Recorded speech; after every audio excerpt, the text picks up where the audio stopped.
सराफ और आप देख रहे हैं trending news. Janata Dal United के मुख्य प्रदेश प्रवक्ता श्री नीरज कुमार और पार्टी के वरिष्ठ मीडिया पैनलिस्टों ने सोशल मीडिया के माध्यम से जनता से सीधा संवाद किया।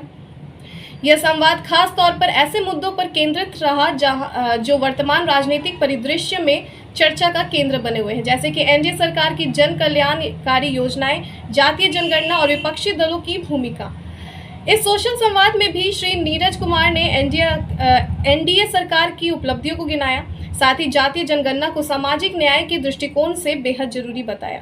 वहीं मीडिया पैनलिस्टों ने भी विस्तार से बताया कि कैसे जेडीयू की नीतियां राज्य और देश के विकास में महत्वपूर्ण भूमिका निभा रही हैं। लोग स्टेशन पहुंचते थे, पटना जंक्शन उतरते थे, तो वर्ष 2005 के पूर्व अगर 4 बजे भोर में उतरे तो वो घर जाना नहीं चाहते थे, देखते थे कि सुबह कब हो। लेकिन आज वो स्थिति नहीं है। आज जब भी आप उतरे, कभी भी 12 बजे 1 बजे आप निसंकोच, कोई महिला पुरुष कोई भी हो, आते जाते देखा जा रहा है। तो माननीय मुख्यमंत्री नीतीश कुमार जी ने पटना की दशा और दिशा इतना सुंदर और व्यवस्थित किया है, जिससे कि राजधानी वासियों को इसका पूरा लाभ मिल रहा है। इन सब बातों को रखते हुए अब मैं आगे अपने बहन प्रदेश मीडिया पैनलिस्ट पूजा पैट्रिक जी को दे रहा हूं। बहुत बहुत धन्यवाद हमारे जदयू के मीडिया पैनलिस्ट मधुरेंद्र भैया को। सबसे पहले मैं आभार व्यक्त करूंगी कि आज हमारे इस लाइव के माध्यम से हमारे बिहार प्रदेश में हमारे जितने भी भाई बहनें हमें देख रहे हैं, आपका आभार है कि आप इस लाइव से जुड़कर हमारी माननीय मुख्यमंत्री जी के द्वारा की हुई जन कल्याणकारी योजनाओं को आप यहां बैठे हैं और उसे आप सुन रहे हैं। ऐसा कोई भी, मैं कहूंगी कि आयाम नहीं है जिसको हमारे माननीय मुख्यमंत्री जी ने उसे किया ना हो, उसे उजागर ना किया हो और उसको विकसित ना किया हो। हम देख सकते हैं आज हम यहां बैठे हैं, पूर्वी पटना को पश्चिम पटना से जोड़ने वाला हमारा मरीन ड्राइव, जिसे हम जेपी सेतु के नाम से भी जानते हैं, और ज्यादा अगर मैं कहूं प्रसिद्ध नाम जो है वो है मरीन ड्राइव, वो पूर्वी पटना को पश्चिम पटना से जोड़ता है। और आज दीघा से जाने वाले लोग पटना साहिब अगर जाना चाहें तो वो मात्र 15 से 17 मिनट में अपनी जो यात्रा है उसे पूरी कर सकते हैं। और ये किसकी देन है? हमारे माननीय मुख्यमंत्री नीतीश कुमार जी की देन है। ये गंगा नदी के किनारे बना हुआ एक एक्सप्रेसवे है, और ये एक्सप्रेसवे जो है उन्होंने बहुत पहले ही इसे सोचा था कि हमारे लोगों के लिए, उनके आवागमन को और भी आसान करने के लिए क्या किया जा सके, तो इस एक्सप्रेसवे को बनाया गया। एक महिला हूं, प्रदेश की महिला हूं, और अभी से 2 दिन पहले हमारे माननीय मुख्यमंत्री नीतीश कुमार जी ने हमारी बहनों की सुविधा के लिए जो पिंक बस को हरी झंडी दिखाकर रवाना किया, उसके लिए हमारी प्रदेश की महिलाएं जो हैं वो मुख्यमंत्री जी को सल्यूट करती हैं कि एक पिता स्वरूप, एक भाई स्वरूप मुख्यमंत्री हमारे प्रदेश को इन 20 वर्षों से वो उन्नति के रास्ते पर ले जा रहा है। और एक महिला को सिर्फ महिला नहीं, उसे एक अस्तित्व के रूप में जिन्होंने पहचान पहुंचाई है, वो और कोई नहीं, हमारे मुख्यमंत्री नीतीश कुमार जी हैं। ये हमारा जो पिंक बस जो चल रहा है, जिसको हरी झंडी हमारे मुख्यमंत्री जी ने दिखाई है, वो पिंक बस जो है वो अभी 7 रूटों के माध्यम से हमारी महिलाओं को लाभ पहुंचाने में, उनको सुविधा पहुंचाने में हमारे पटना शहर में इसको चालू किया गया है। ये 5 रूटों जो हैं वो मैं बताना चाहूंगी खासकर हमारी प्रदेश की महिलाओं को कि आप इसका, हमारे मुख्यमंत्री जी ने आपके लिए जो किया है, आप इसका फायदा उठा सके। और ये रूट जो है वो गांधी मैदान से पटना जीपीओ तक है, पहला रूट। दूसरा रूट जो है वो गांधी मैदान से फिर चलकर आपका जीपीओ से R block, income tax, Patna women's college, इन सारी चीजों को जोड़ता हुआ आपको आपकी मंजिल तक पहुंचाने का काम करेगा। एनआईटी पटना से गांधी मैदान, पटना स्टेशन, कंकड़ बाग और इसके आगे आपको बस स्टैंड तक ले जाने का काम करेगा। और इसका 5वां रूट जो है वो है कारगिल चौक से बिस्कोमान भवन, डाक बंगला चौराहा, तारामंडल, जीपीओ, आर ब्लॉक और इत्यादि जगह आपको ले जाने की सुविधा आपके लिए सुनिश्चित करवाएगा। और मैं यहां बहुत आपको बताना चाहूंगी कि इसकी जो दर जो है, इसका जो टिकट जो रखा गया है वो मात्र 6 से 25 रुपए के बीच में रखा गया है कि हमारी किसी भी बहन को इससे आवागमन करने में कोई भी तकलीफ ना आए। तो एक ऐसा विकास पुरुष हमारे प्रदेश को इस 20 वर्षों में जिस ऊंचाइयों तक पहुंचाया है, मैं हमारे मुख्यमंत्री जी को साधुवाद देती हूं। इस प्रदेश की एक बेटी होने के नाते उनको पिता स्वरूप, उनको भाई स्वरूप के नजरिए से मैं देखती हूं और मैं उनको कहना चाहूंगी कि हम सारी बहनें हमारे माननीय मुख्यमंत्री जी के ही साथ हैं और आगे जितनी भी योजनाएं हमारे मुख्यमंत्री जी हमारी बहनों के लिए लेकर आएंगे, उन सब में हमारी बहनों का साथ है, बहनों का उत्थान है। और इसी योजनाओं के तहत हमारे मुख्यमंत्री जी ने हमारी बहनों को एक अस्तित्व दिया है, एक पहचान दिया है। जहां पर हमारी बहनों को बोलने में भी हिचकिचाहट होती थी, आज हमारी महिलाएं उनके ही इस 20 वर्षों के शासनकाल में सशक्त हो चुकी हैं कि आज कहीं पर भी खड़े होकर वो किसी भी चीज का सामना कर सकती हैं। तो हमारे माननीय मुख्यमंत्री जी को हमारी प्रदेश की महिलाओं का साथ है और मैं अब आग्रह करती हूं हमारे मुख्य प्रवक्ता, हमारे पार्टी के बड़े भाई नीरज कुमार जी से कि वो हमारी इस लाइव को आगे ले जाएंगे। आज भारत रत्न जननायक कर्पूरी ठाकुर जी के नाम पर बने सभागार जो जनता दल यू के प्रदेश कार्यालय में है, हमारी पार्टी जनता दल यू पूरे बिहार में जहां भी मेरा कार्यालय है उस कार्यालय का नामकरण ही हॉल का या मीटिंग हॉल का जननायक कर्पूरी ठाकुर के नाम पर रखा जाता है। आज हम लोग के साथ पार्टी के मीडिया पैनलिस्ट माननीय मधुरेंद्र पांडे जी, माननीय पूजा पैट्रिक जी, इन दोनों की बात आपने सुना। तो चलिए आज पटना शहर की ओर। पटना शहर, जिस पटना शहर को आधुनिक, सुविधा युक्त और सुरक्षित शहर के रूप में देख रहे हैं, वह कोई सपना नहीं है बल्कि माननीय मुख्यमंत्री नीतीश कुमार जी के नेतृत्व में एनडीए की सरकार का नीति, नियत और नियोजन की ठोस परिणति है। ये ठोस परिणाम है। अब पटना सिर्फ राजधानी नहीं बल्कि हिंदुस्तान के शहरी कायाकल्प की मिसाल है। ये पटना शहर, पटना जंक्शन का इलाका अव्यवस्था, भीड़, दुर्घटनाओं का पर्याय बन चुका था। हम मीडिया के लोगों से भी अनुरोध करेंगे कि विकास परक जो योजनाएं हैं उस पर भी बहस आयोजित करिए। वह भी नई पीढ़ी की आकांक्षा का प्रतीक है। यही पटना जंक्शन है जहां रोड क्रॉस लोग करता था तो भय से क्रॉस करता था कि दुर्घटना न हो जाए। विकास शब्द को हंसी मजाक में लिया जाता था, कहता था कि कब दिन बहुरे सुधरेंगे, सुविधा को सत्ता के गलियारों में भुला दिया जाता था।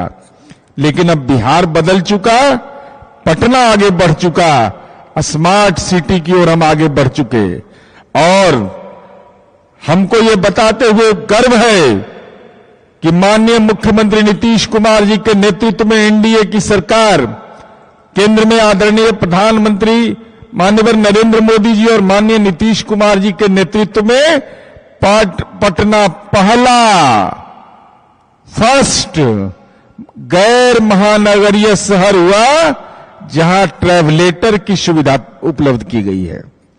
अभी जो सबवे बना, जिसका कल माननीय मुख्यमंत्री जी ने उद्घाटन किया, इसके पहले दिल्ली, मुंबई और चेन्नई में था, लेकिन वो महानगर हैं, लेकिन पटना पहला गैर महानगरीय शहर है जहां ट्रैवलेटर की सुविधा प्रदान की गई है। राज्य सरकार द्वारा पूरे हिंदुस्तान में दूसरा सबसे बड़ा ट्रैवलेटर पटना में बनाया गया।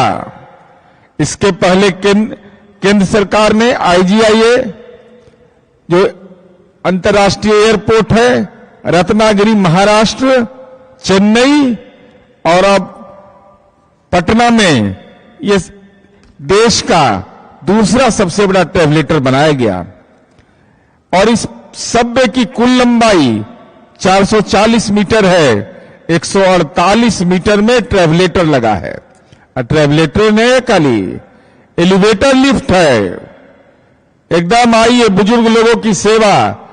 माननीय मुख्यमंत्री नीतीश कुमार जी की नीयत रहती है महिलाओं को, बच्चों को, बुजुर्गों को कोई परेशानी नहीं हो, तो एलिवेटर लिफ्ट की व्यवस्था हमने किया।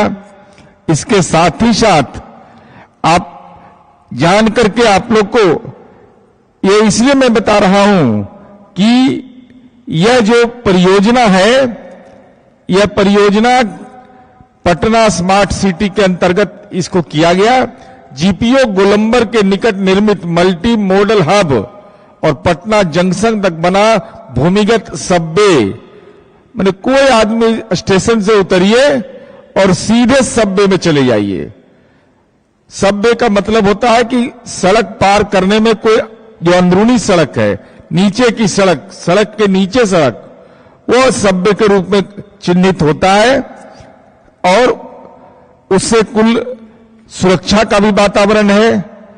और उसमें समझिए इस पटना में कोई सोचता होगा कि लिफ्ट की सुविधा, एस्केलेटर की सुविधा, एकदम चढ़िए दाएं दाएं दाएं दाएं उतरते चले जाइए, कहीं कोई शरीर में परेशानी नहीं। 2 एस्केलेटर की सीढ़ियां दी गई है अंडरग्राउंड बॉक्स एरिया में, अंदर में लिफ्ट की सुविधा, कुल 2 लिफ्ट दिया गया है। महावीर जी का दर्शन करिए और सबवे में प्रवेश कर जाइए और GPO पहुंच जाइए। पूर्ण लंबाई में हीट वेंटिलेशन एयर कंडीशनर, पूरा एयर कंडीशनर बनाया गया है। गर्मी रहे, उमस रहे, प्रदूषण रहे, सबसे राहत है यह। इस सबवे में प्रवेश निकास उसका GPO गोलंबर है। बुद्ध स्मृति पार्क जाना हो, एगो जेल नहीं था बना हुआ, एगो जेल बना हुआ था, उस जेलवा में हम लोग बुद्ध पार्क बना दिए, विपस्सना सेंटर बना दिए। वहां महात्मा बुद्ध के द्वारा दिए गए संदेश और माननीय मुख्यमंत्री जी का कार्य प्रणाली, आज उस जगह पे दुर्गंध फैलता था, आज वह जगह बुद्ध स्मृति पार्क और विपस्सना सेंटर के रूप में जाना जाता है। और भविष्य में मेट्रो स्टेशन जो पटना का बन रहा है उससे इसकी संपर्कता रहेगी। अब इसके बारे में अब यहां पार्किंग का व्यवस्था भी किया गया, क्योंकि पार्किंग एक बड़ी समस्या थी। 32 बसों की पार्किंग ग्राउंड फ्लोर में, कार की पार्किंग, उसके लिए भी एक्सकेलेटर, सीढ़ी, लिफ्ट, टिकट काउंटर, पुरुष महिला प्रतीक्षालय, वेटिंग लिस्ट भी बनाया गया, वेटिंग हॉल, शौचालय की व्यवस्था हम लोगों ने किया है। और प्रथम और द्वितीय तल पर हम लोगों ने 76 कार और 225 कार और 32 बस के पार्किंग की व्यवस्था की है। और रेस्टोरेंट भी उसमें दिया है हम लोगों ने कि लोगों को कोई असुविधा नहीं हो, क्योंकि माननीय मुख्यमंत्री नीतीश कुमार जी हर काम को सूक्ष्म तरीके से करते हैं और आने वाला 25 वर्ष जो है उसके हिसाब से अपना रोड मैप तैयार करते हैं। तो रेस्टोरेंट हमने बनाया है 76 सीट की क्षमता वाला, पुरुष व महिला शौचालय बनाया है, किचन बनाया है और ATM भी बनाया की व्यवस्था किया है। 8 प्रवेश द्वार पर 8 गार्ड पोस्ट। अब क्या यह सच नहीं है कि पटना जंक्शन का लोग नाम सुनते थे तो दिलो दिमाग में जाता था कि वहां तो जाम, गंदगी, अफरा तफरी, दुर्गंध।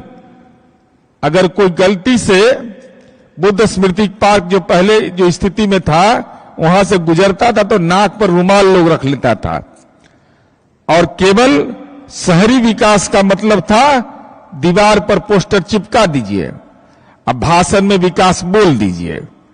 आज वही पटना स्मार्ट सिटी का ब्रांड बन रहा है। योजनाएं सिर्फ घोषणा में नहीं, जमीन पर उतर रही हैं। जब इरादा साफ हो तो नतीजे साफ दिखते हैं। जिन्हें विकास की जगह वोट बैंक की चिंता थी, उन्होंने सड़क छोड़ सियासत की गली बनाई। मैंने वोट की चिंता ज्यादा कर रहे थे, हम वोटर की चिंता करते हैं, और हमने जनता की आवाज को मार्ग में बदला, सबवे के रूप में, मल्टी मॉडल हब के रूप में। और हमारी भविष्य की कार्य योजना है मेट्रो स्टेशन से सबवे कनेक्ट कर शहरी यातायात को स्मार्ट बनाना, सिटी बस और लोकल परिवहन को एकीकृत करना, जिससे शहर को हर कोने तक सुविधा पहुंचे। पटना को वॉकेबल, लाइवेबल एंड सस्टेनेबल सिटी के रूप में विकसित करना। और अंतिम अनुरोध करेंगे, ये चुनावी वर्ष है 2025 का।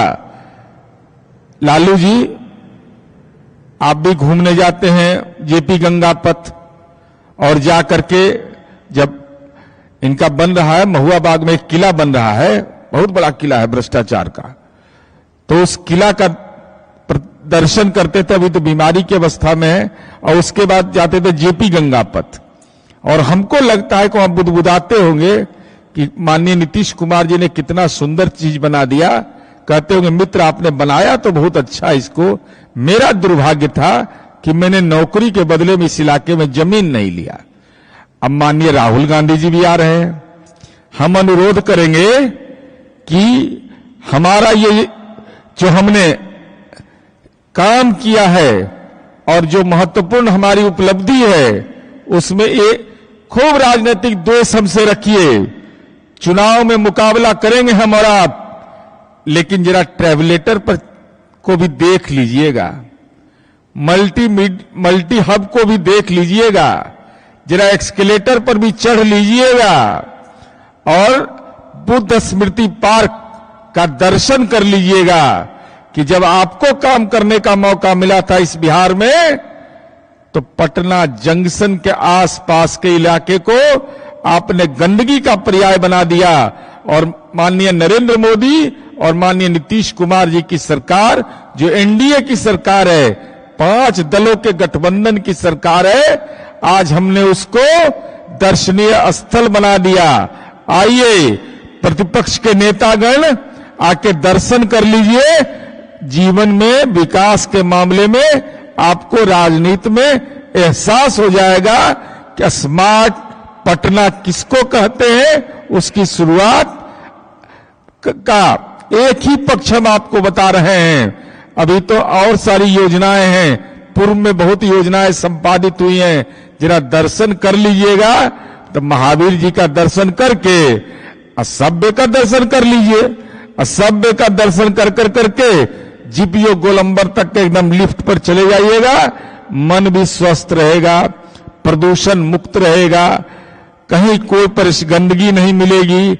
और तब आपको आपने जो उजड़ा हुआ पटना बनाया था, उसको संवरता हुआ पटना हम बना रहे हैं। मन होगा तो धन्यवाद दे दीजिएगा, मन होगा तो मने मन गुनगुनाइएगा कि क्या करें, मजबूरी है। हम तो नीतीश कुमार जी के विकास की योजनाओं को पसंद तो करते हैं, हृदय से मंजूर करते हैं कि इस आदमी ने बिहार की तस्वीर बदली है, लेकिन मेरी मजबूरी है कि हमको भ्रष्टाचारी के गोद का राजनीतिक खिलौना बनना है। इस कार्यक्रम को सोशल मीडिया प्लेटफॉर्म पर लाइव टेलीकास्ट किया गया, यानी कि लाइव स्ट्रीम किया गया, जहां लाखों लोगों ने इसे देखा और अपनी प्रतिक्रियाएं भी साझा की है। फिलहाल के लिए बस इतना ही। आप देखते रहिए ट्रेंडिंग न्यूज। धन्यवाद।